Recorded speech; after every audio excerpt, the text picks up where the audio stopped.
Hi, I'm Andrea, and welcome back to Conversations We Need to Have.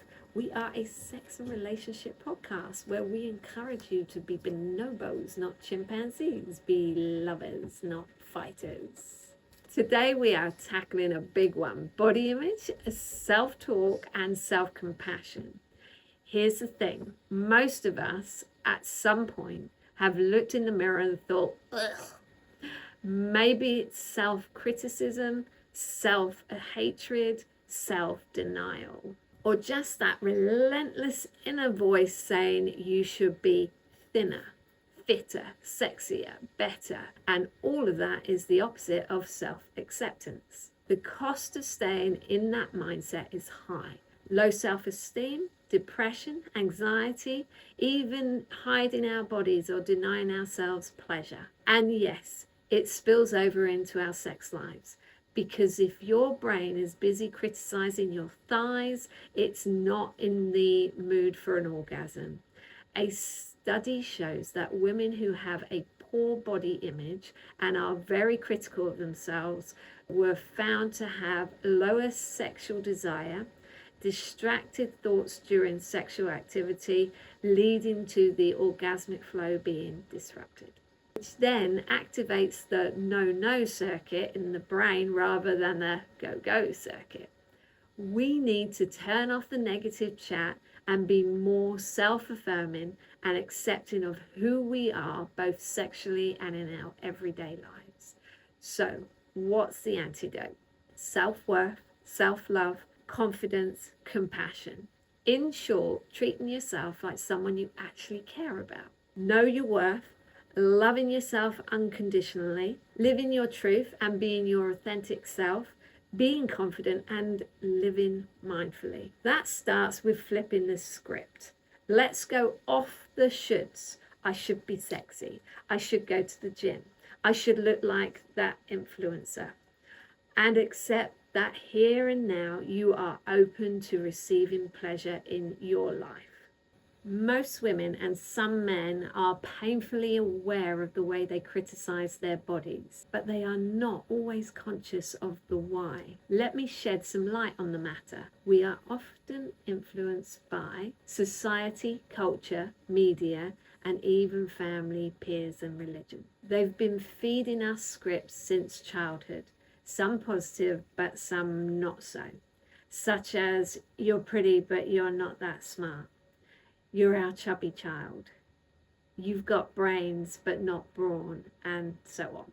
Our script may not benefit us now and may have never benefited us in the first place. It might lead us to believe that we are unworthy beings and drive us to hide parts of ourselves from others. It's time to question them. I wonder what would happen if you decide to love and appreciate your body for the gorgeous gift that it is. It's about becoming mindful of what stops you from accepting yourself just as you are. Then you can mindfully choose to be more open, flexible, and willing to embrace new ideas about yourself and learn to love the skin you're in. Now, it is natural to have some sort of chatter going on in your head through the day. Now, make sure the script is positive and an accurate one by reminding yourself of your beauty, your gifts, and your talents. You can replace your negative self-talk that steals your joy. It's not bragging, it's about self-acknowledgement. Being compassionate to oneself. Stop waiting for others to do this for you, as you will feel an endless need of affirmation. If you're depending on others to tell you you're okay, you're not building and developing your own self-worth, and you will always depend on others to make you feel okay. So what we need to do is, like I've said earlier, is make sure that we are not depending on others to make us feel okay. And I like to use the analogy of a Knickerbocker Glory. But Knickerbocker Glory is an ice cream dessert. And it's in a tall glass, and sometimes it has a cherry on top of it. So we are in charge of the ice cream, the sort of bulk of the dessert. So we need to make that strong and sturdy and look good. And then what happens if somebody else comes to you and says, "Ooh, that t-shirt you're wearing looks lovely."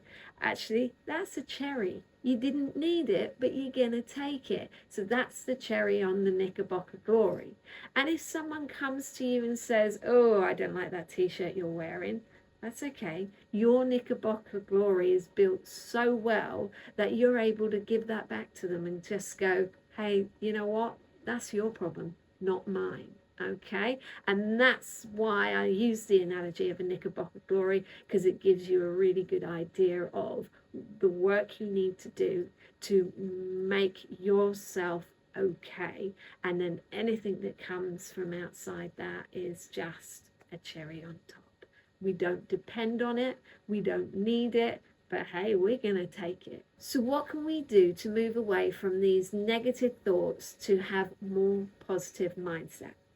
Practice self-compassion allows negative emotions to be transformed and released.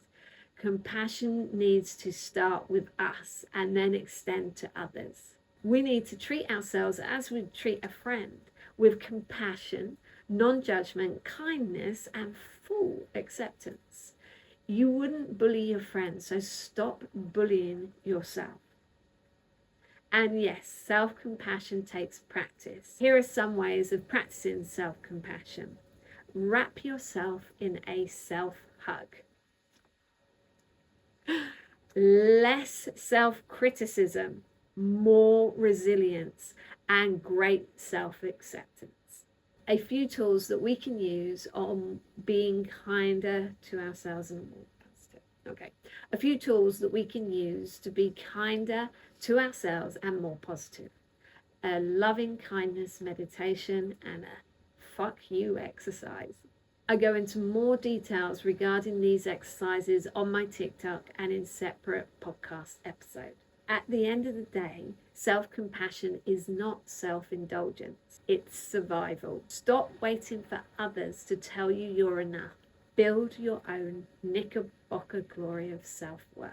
So compliments become the cherry on the top of the Knickerbocker glory, not the whole dessert. So here's my challenge to you. Love the skin you're in today as it is. Be kinder to yourself and remember you are amazing just the way you are. And remember, be a bonobo, not a chimpanzee. Be a lover, not a fighter. Thanks for listening. Take care of yourself and keep having the conversations we need to have. And as always, if you like what you hear, please rate, like, and subscribe. It really helps the conversations reach the people that might need them most. And if you have any questions or topics you'd like me to cover on the podcast, drop a comment below and I'll happily do an episode on it.